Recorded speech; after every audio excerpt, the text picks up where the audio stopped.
From chronic pain to sports injuries, get Asia's leading joint care under one roof. Your journey to mobility starts at Sunshine Bone and Joint Institute by KIMS Sunshine Hospital, Gachibowli or Begumpe. Book your consultation today.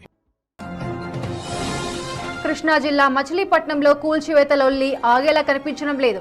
2 నెలల క్రితం ముగిసిపోయింది అనుకున్న వివాదం ఇప్పుడు సరికొత్త రచ్చకు దారితీసింది.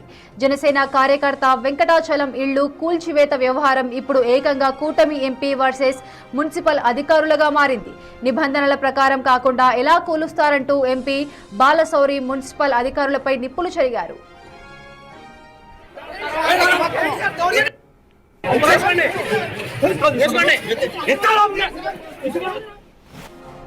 చెప్పాలంటే జిల్లా కలెక్టర్ ముందే మున్సిపల్ కమిషనర్ పై ఎంపీ బాలశౌరి ప్రశ్నల వర్షం కురిపించారు. అనుమతులు లేవని ఇళ్లు కూల్చే హక్కు మీకు ఎక్కడిది? ఒకవేళ ఆ నిబంధనలు ఉంటే చూపించండి. ఏ కోర్టు ఆదేశాలతో ఇళ్లు కూల్చారో సమాధానం చెప్పండి అంటూ ఎంపీ క్వశ్చన్స్ చేయడంతో మున్సిపల్ అధికారులు నీళ్లు నమిలారు. ఎంపీ అడిగిన ప్రశ్నలకు సమాధానం చెప్పలేక అధికారులు దాటివేయడం హాట్ టాపిక్ గా మారింది. ఆదేశాలు ఏమైనా ఉన్నాయా లేకపోతే ఎవరు డెసిషన్ తీసుకొని పూజ చేస్తారు? ఇది యాక్చువల్గా సార్ మొట్టమొదటి అర్థపద్ధతి వాళ్ళు మొదలుపెట్టుకోవడంతో వాళ్ళు మీరు అంతా ఉన్నారా లేదంటే మీకు ఏమైనా కోర్టు ఆదేశాలు ఉన్నాయా ఇల్లు పోతున్నారు? మరి మీరు ఎందుకు కూర్చారు ఆర్డర్స్? ఇప్పుడు సివిల్ సొసైటీ మొత్తం భయపడిపోతుంది. ఇప్పుడు పోతారా? వాళ్ళు ఏ బేసిస్ మీద మీకు 200 మంది పోలీసులు పంపించారు? You are a responsibility officer. మీరు సొసైటీకి మీరు ఆన్సర్ చెప్పాలి కమిషనర్ గారు. You can't hide it. మీకు కోర్టు ఏమన్నా ఆదేశాలు ఇచ్చిందా లేదా పై అధికారులు మీకు ఏమన్నా అది పోల్చడానికి ఎట్లా వచ్చారు? మీరు రిటర్న్ గా ఇచ్చారా? ఇచ్చే నాకు కాపీ ఇవ్వండి. వాళ్ళు ఏ బేసిస్ మీద పోలీసులు 200 మంది వచ్చారు ఇంటి సెంట్రింగ్ వాళ్ళు కూడా వదిలిపెట్టుకోకుండా 2 రోజులు ఉంటే టైం ఇస్తే సెంట్రింగ్ వాళ్ళు మేము సెంట్రింగ్ తీసుకుంటాం అన్నా కానీ అదే టెర్రరిస్ట్ లేవు అసలు. రేపు చెప్పాలి మీరు. అలా నిలబడితే కొంత ఆన్సర్ చెప్పాలి. ఇల్లు కూల్చేటువంటి it's not a small issue. చిన్న విషయం కాదు అది. ఇల్లు కూల్చడం అనేది స్మాల్ ఇష్యూ కాదు. అది ప్రభుత్వ ఆస్తి కాదు. మీరు ఎందుకు ఇల్లు కూల్చారు చెప్పండి.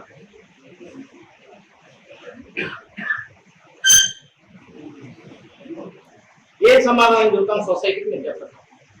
ఇప్పుడు మీరు అధికారి 2 సంవత్సరాలు ఇక్కడ ఉంటారు, వెళ్ళిపోతారు.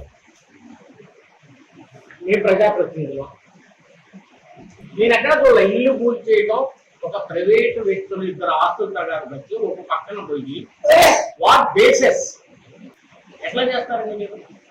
వాళ్ళు లేడీస్ కాళ్ళ మీద పడి ఏళ్ళ మీద పడి బట్టలాడుతూ ఉంటాయండి. మిమ్మల్ని అందరినీ పోలీసులు అందరినీ పక్కకి నెట్టేసి ప్రైవేట్ ఆస్తిని పోల్చాల్సినటువంటి అవసరం మీకేముందండి?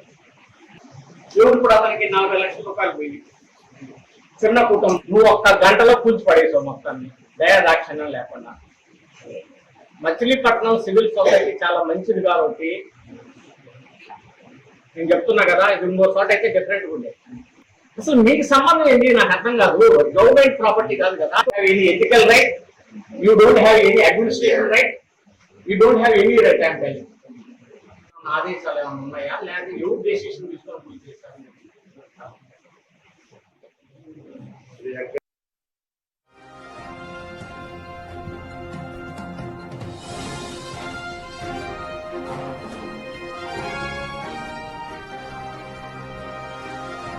ఏప్రిల్ 1న జనసేన కార్యకర్త వెంకటాచలం ఇల్లును అధికారులు కూల్చివేశారు. అయితే అప్పట్లో ఈ కూల్చివేతలపై వైసీపీ స్పందించింది.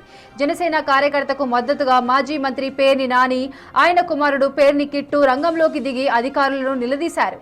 ఆ క్రమంలోనే పేర్ని నాని అనుచరులపై కేసులు కూడా నమోదయ్యాయి. ఇక్కడ ట్విస్ట్ ఏంటంటే నాడు జనసేన కార్యకర్త కోసం వైసీపీ నేతలు పోరాడితే ఇప్పుడు అదే అంశంపై కూటమికి చెందిన ఎంపీ బాలశౌరి అధికారులను నిలదీయడం పెద్ద ఎత్తున చర్చకు తెరరేపింది. మొత్తానికి ఈ ఇళ్లు కూల్చివేత వ్యవహారం టీడీపీ, జనసేన, వైసీపీల మధ్య త్రిముఖ పంచాయతీగా మారిపోయింది.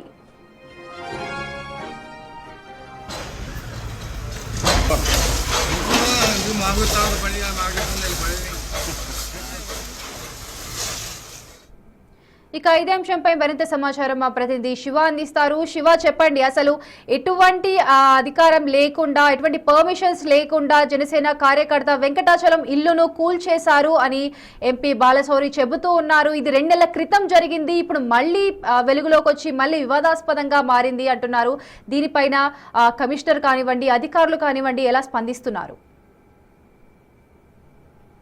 అట్లా మొత్తం మీద చూసుకుంటే ఆంధ్రప్రదేశ్లో తెలుగుదేశం, బీజేపీ, జనసేన 3 పార్టీలు కూటమిగా ఏర్పడి ప్రభుత్వాన్ని పరిపాలిస్తున్నాయి. ఇక మచిలీపట్నంలో మాత్రం వైఎస్ఆర్సీపీకి సంబంధించిన నేతలకి అండగా సపోర్టుగా ఉండే రీతిలో జనసేన నేతలు వ్యవహరిస్తున్నారు. అయితే తప్ప ఒప్ప అనే విషయాన్ని పక్కన పెడితే ఏదైతే ఏప్రిల్ 1వ తేదీన మచిలీపట్నానికి సంబంధించి జనసేన నేత వెంకటాచలం ఇల్లు నిర్మాణంలో ఉంది, 2 రోజులు టైం ఇవ్వమన్నా ఇవ్వకపోగా అప్పటికప్పుడు భారీ స్థాయిలో పోలీసు బలగాల్ని మోహరించి ఇల్లు కూల్చివేశారనేది, దీనికి సంబంధించి కూడా నిన్న 2 రోజుల క్రితం అంటే శనివారం జరిగిన జిల్లా స్థాయి రివ్యూ మీటింగ్లో మచిలీపట్నం ఎంపీ బాలశౌరి మున్సిపల్ కమిషనర్ని నిలదీసిన పరిస్థితి కనిపించింది. ఏ హోదాతో మీరు కూల్చివేశారు, ఏ అధికారంతో బందోబస్తు ఇచ్చారు, బాధితుడికి నోటీస్ ఏమన్నా ఇచ్చారా, అలాగే ఇట్లాంటివి చాలా ఉన్నాయి. వారందరి విషయంలో లేనిది ఇతను ఒక్క విషయంలో ఎందుకు చేశారని చెప్పి కూడా ప్రశ్నల పరంపర కొనసాగించారు. కానీ మున్సిపల్ కమిషనర్ మాత్రం ఏమాత్రం కూడా సమాధానం చెప్పకుండా నీళ్లు నమిలిన పరిస్థితి కనిపించింది. అయితే ఏదైతే వెంకటాచలం ఉన్నారో గత ఎన్నికల్లో, ఏదైతే గతంలో జరిగిన వైసీపీ ప్రభుత్వ స్థానిక సంస్థల ఎన్నికల్లో జనసేన పార్టీ తరపు నుండి వైఎస్ఆర్సీపీకి మద్దతుగా ఆయన కుటుంబ సభ్యుల ద్వారా కూడా సర్పంచ్ ఎన్నికల్లో ఆ మద్దతు నిలిచారు, గెలుపొందారని చెప్పి కూడా టీడీపీ నేతలు కుట్రబెట్టుకున్నారు, టార్గెట్ చేశారు. సో ఆ టార్గెట్లో భాగంగానే ఈ రకంగా వ్యవహరించి వేధించి ఇల్లు కూల్చివేశారని చెప్పి కూడా మాట్లాడిన పరిస్థితి కనిపించింది.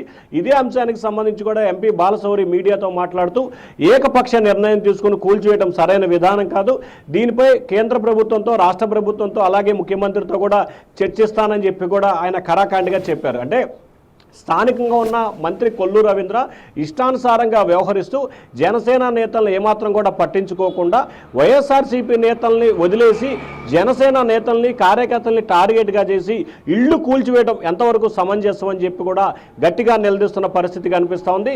రాష్ట్ర వ్యాప్తంగా టీడీపీ, జనసేన, బీజేపీ కలిసి పనిచేయాలని చెప్పి అగ్రనేతలు చెప్తుంటే మచిలీపట్నంలో మాత్రం మంత్రి కొల్లు రవీంద్ర వ్యవహార శైలి మూలంగానే వివాదాలు ఏర్పడుతున్నాయని చెప్పి కూడా బాలశౌరి అభిప్రాయం అయితే వ్యక్తం చేస్తున్నారు. మరి కొల్లు రవీంద్ర వ్యవహారానికి సంబంధించి ఏ రకంగా చర్యలు తీసుకోబోతున్నారు, కొల్లు రవీంద్ర మీద బాలశౌరి ఎటువంటి ఫిర్యాదులు చేస్తున్నారు, ఎటువంటి ఫిర్యాదులు చేయబోతున్నారు, తదనంతరం ఏ రకమైన నిర్ణయం సీఎం చంద్రబాబు తీసుకుంటారు అనేది ఉత్కంఠగా మారుతుంది. మొత్తం మీద ఏప్రిల్ 1వ తేదీన కూల్చివేసే అంశానికి సంబంధించి కూడా మరొకసారి మచిలీపట్నంలో హాట్ టాపిక్గా మారింది. టీడీపీ, వైసీపీ పడాల్సింది టీడీపీ వర్సెస్ జనసేనగా మారిన పరిస్థితి అయితే కనిపిస్తుంది. అధికార పార్టీకి సంబంధించిన మంత్రి వర్సెస్ ఎంపీగా మారిన పరిస్థితి కనిపిస్తూ ఉంది. Akhila. Right, thank you Shiva.